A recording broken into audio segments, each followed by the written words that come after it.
Muummichi ministeera Itoophiyaa Dr. Abiy Ahmad nam waraana ture fuul beetin beeku.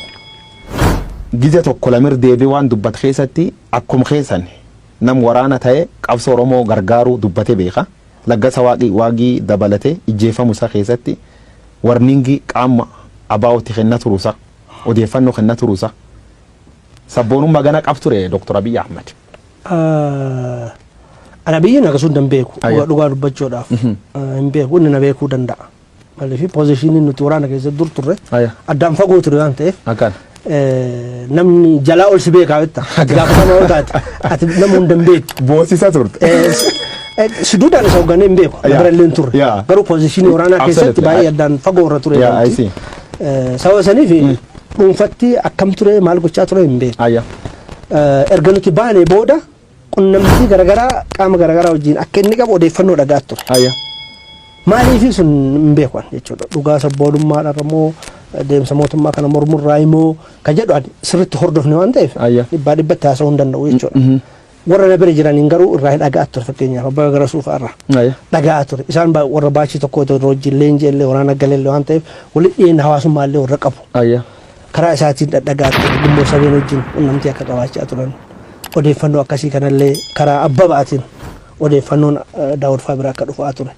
Hin dhagaa jechuu waan san maaliif wanti sun akka ta'e hin beeku.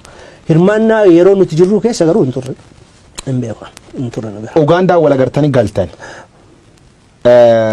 Achiin duuba eeguu Ugaandaa siin galabi takka waan sabarra walaasoftanii. Abiyyiin kophatti baasnee dolaaluu baallee natti tolan. Irra guddaanis isa yaa. Maaliif fakkaate tokkoffaa uummanni Oromoo warraaqsa geggeesse. Warraaqsa fuudhanii riifoormii jijjiiran. Kana na dhukkuba guddaan isa jechuudha. Uummanni Oromoodhaa mootummaadhaaf sirna mootummaa kanaa jijjiiruudhaaf fincila san kaase jechuudha. TPLF yoo kaasu sirna TPLF suphee akka itti fuufu gochuuf miti. Abiyyi faa kana gochuu keessatti qooda negatiif ta'e taphatanii fudhaan.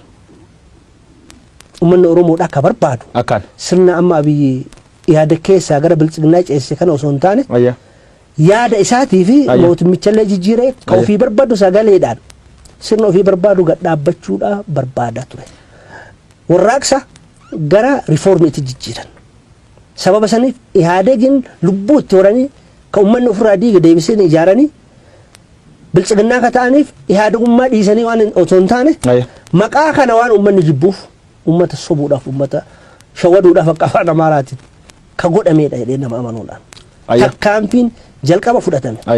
Dr. Abiy irraa ka inni miidiyaan ibsate jechuudha.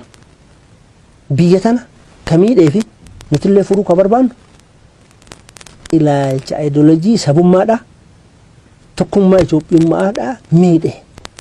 Kana jijjiiruudhaaf ilaalcha Itoophiyummaa guddisu, Itoophiyummaa aangessu, Itoophiyaa jabeessu gara sadarkaa durii guddatti akka baasu irratti hojjechuudhaaf. Itoophiyaan durii guddoosi hin beeknu sana. Isatu beeka. Ayyoo ulfaadha.